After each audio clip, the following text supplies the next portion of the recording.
यहाँ पे सभी एक दूसरे से बातें कर रहे हैं और बोलते हैं कि आज गहना बहुत खूबसूरत लग रही है। तभी हिरल कहती हैं कि काका जी, कभी कभी चांद में भी कुछ ग्रहण लग ही जाता है ना। तो काका कहते हैं तो हाँ, तो ये तो होना ही है ना, चांद इतना खूबसूरत जो है। गहना को बहुत गुस्सा आने लगता है और तभी काका कह देते हैं कि आज तो कुछ है भी नहीं, फिर गहना आज इतनी चमक क्यों रही। सामने आ जाते हैं अनंत और गहना नाराज होकर वहाँ से जाने लगती हैं। थोड़ी देर के बाद अनंत उनके सामने पहुंचते हैं, उन्हें मनाने की कोशिश करते हैं, लेकिन गहना को बहुत गुस्सा आ रहा है। उन्हें ऐसा लग रहा है कि किसी को भी इनकी एनिवर्सरी याद ही नहीं है। और जैसे वहाँ से जाती है गहना, अनंत उनके पीछे पीछे हैं और एक लवली सा सॉन्ग प्ले हो जाता है जिस पे अनंत डांस करते हैं। और थोड़ी देर के बाद सामने देखती हैं गहना तो हैप्पी एनिवर्सरी लिखा होता है। देखकर बहुत खुश हो जाती हैं, बोलती हैं क्या आप सबको याद है क्या। तो बोलते हैं अनंत कि तुम अकेली थोड़ी ना हो कि तुम्हें ही सिर्फ याद रहेगा, हम सबको भी याद है। अब इतना सुनते ही गहना को बहुत अच्छा लगता है। सारे लोग सामने आ जाते हैं, बोलते हैं तुम्हारे लिए कुछ और भी है। तो पानी पूरी वो भी सामने होता है और आइसक्रीम। तो ये कनक है, उसे बहुत ज़्यादा गुस्सा आ रहा होता है और ये सब कुछ देखकर गहना को बहुत ज़्यादा अच्छा लगता है कि उन्हें ही नहीं सभी को याद है कि आज उनकी मैरिज एनिवर्सरी। तब बोलती हैं अरे वाह, ये पानी पूरी आइसक्रीम ये तो मेरी फेवरेट है आनंद जी, आपको याद था। तो बोलते हैं हाँ बिल्कुल याद था मुझे। तो सभी बहुत ज़्यादा ही खुश हो जाते हैं और अनंत कहते हैं बस इतना ही, एक और सरप्राइज़ है तुम्हारे लिए। तो बोलते हैं कि क्या। अनंत कहते हैं पंकी भाई लेकर आइए। तो अब जैसे ही पंकज भाई उनके जाते हैं लेने के लिए केक, तो यहाँ पर कनक को गुस्सा रहा, बोलती है अपनी बेकरी का केक कहीं भी लुटा रहे हैं ना, ठीक है लेके आओ, देखो अभी मैं बताती हूँ तुम्हें। और उसके बाद जैसे लेकर आते हैं तो अपना पैर सामने कर देती हैं, जिसकी वजह से पंकी के हाथ से वो सारा केक नीचे गिर जाता है और गहना भी ये बात समझ में आने लगती है। तो बोलते हैं सॉरी अनंत, मैंने क्या सोचा था और क्या हो गया। इसमें गहना को सरप्राइज़ देने में सभी उनकी मदद करते हैं। तो बोलती हैं गहना कि क्या हो गया, केक नहीं रहा तो कोई बात नहीं, वो क्या है ना कि आप सबको याद था और मेरे लिए इतना कुछ आप सब ने किया तो मुझे बहुत अच्छा लगा। तो अनंत कहते हैं ये देखो तुम्हारे लिए। अब जैसे ही देखते हैं तो बोलते हैं कि वो क्या है ना कि मेरे दोस्त का नहीं, ये तुम्हारा ही था, तो तुम्हें सरप्राइज़ देना था ना, तो मैंने नहीं बताया। अब 1 साल पहले मैंने तुमसे शादी की तो बेटा होने का फ़र्ज़ निभाया। तो यहाँ पर बापूजी को बहुत अच्छा लगता है। फिर बोलते हैं 1 साल हो गए, हमारी मैरिज एनिवर्सरी है ना, फर्स्ट मैरिज एनिवर्सरी, तो इसलिए अब मैं पति होने का फ़र्ज़ निभा रहा हूँ। बहुत खुश हो जाते हैं। यहाँ पर बापूजी कहते हैं कि अरे दोस्त अगर भूल जाए तो समझ में आता है, लेकिन अगर पति मैरिज एनिवर्सरी भूल जाए तो समझ लो वो तो गया। सभी हंसने लगते हैं, बहुत खुश होते हैं, एंजॉय करते हैं और आशीर्वाद भी लेते हैं। अनंत कहते हैं कि हाँ बापूजी, मुझे याद था, बस गहना को सरप्राइज़ करना था और क्या। तो यहाँ पर जो कनक हैं वो कहती हैं कि बस चलिए ना, कुछ काम है ना, वहाँ जाएंगे तो हमें जल्दी भी तो जाना है, देर भी हो सकती है। तो यहाँ पर गहना खड़ी होती हैं, बहुत ज़्यादा ही हैप्पी होती हैं और बोलते हैं कि हाँ ठीक है वाह चलिए। वो तो वहाँ से चले जाते हैं और बोलती हैं गहना कि मैं ऐसा केक बनाऊंगी कि इस देसाई फैमिली में कभी बना ही नहीं होगा। और लड्डू उठाती हैं वो, यहाँ पर अनंत बैठे होते हैं, बहुत खुश होते हैं अनंत भी। थोड़ी देर के बाद गहना वो लड्डू केक बना कर लेकर आती हैं। तो अनंत देखते हैं अरे वाह गहना, फर्स्ट टाइम मैंने ये यूनिक बिल्कुल स्पेशल सी डिश देखी है, ये लड्डू केक। उसके बाद जैसे वो लड्डू केक कट कर देते हैं, बहुत ज़्यादा खुश होते हैं। तो जो अनंत है वो उनके मंगलसूत्र की तरफ देख लेते हैं और एक दूसरे को ये लड्डू केक जो होता है उसे खिलाते भी हैं और बोलते हैं कि तुम मेरा गिफ्ट वापस दो, तुम्हें पसंद नहीं आना। बोलती है नहीं आनंद जी, ऐसी कोई बात नहीं, उससे अच्छा मेरे लिए गिफ्ट हो ही क्या सकता है। तो बोलते हैं दो, मुझे वापस दो। तो गहना ले जाकर दे देती हैं। तो बोलती है आकर बैठो। तो उन्हें वो पहना देते हैं और बोलती हैं कि अब कैसा है, ठीक है ना। तो बोलती हैं कि हाँ। थोड़ी देर के बाद अनंत कहते हैं कि तुम्हें पता नहीं क्यों ऐसा लग रहा था गहना कि तुम इस घर का हिस्सा नहीं हो, पिछले टाइम से तुम्हें इतना कुछ ज़्यादा हो रहा है कि तुम अपने आप को बहुत अकेला महसूस कर रही थी ना।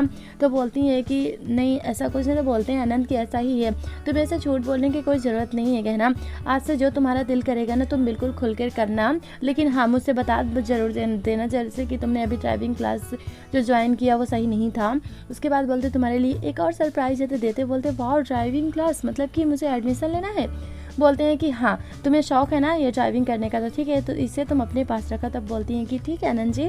और जैसे इतनी बात कहते हैं आनंद, तो थोड़ी देर के बाद गहना उदास हो जाती है। बोलते हैं क्या हुआ गहना, कोई बात है क्या, अभी तो तुम बहुत हैप्पी थी लेकिन अभी क्या हो गया। और तुम्हें ड्राइविंग क्लास लेनी है ना तो तुम आराम से लेना, और तुम्हारी ज़िंदगी में जितने भी शौक़ है ना जब भी उसे पूरा करना हो मुझे ज़रूर बता देना, अगर बता कर करोगी तो जो अभी हुआ ना ये सब कुछ नहीं होगा। तो बोलती हैं कि ठीक है आनंद जी, लेकिन पता नहीं क्यों मेरा मन थोड़ा घबरा सा रहा है, जैसे कुछ गलत होने वाला है। हैं तो यहाँ पर काका और बा दोनों की आवाज़ आने लगती है। तो काका कहते हैं क्या हुआ? तो बोलती हैं बा अरे जल्दी आओ इधर, सबके सब वहाँ आ जाते हैं। बोलते हैं क्या हुआ, कुछ तो बताओ मुझे।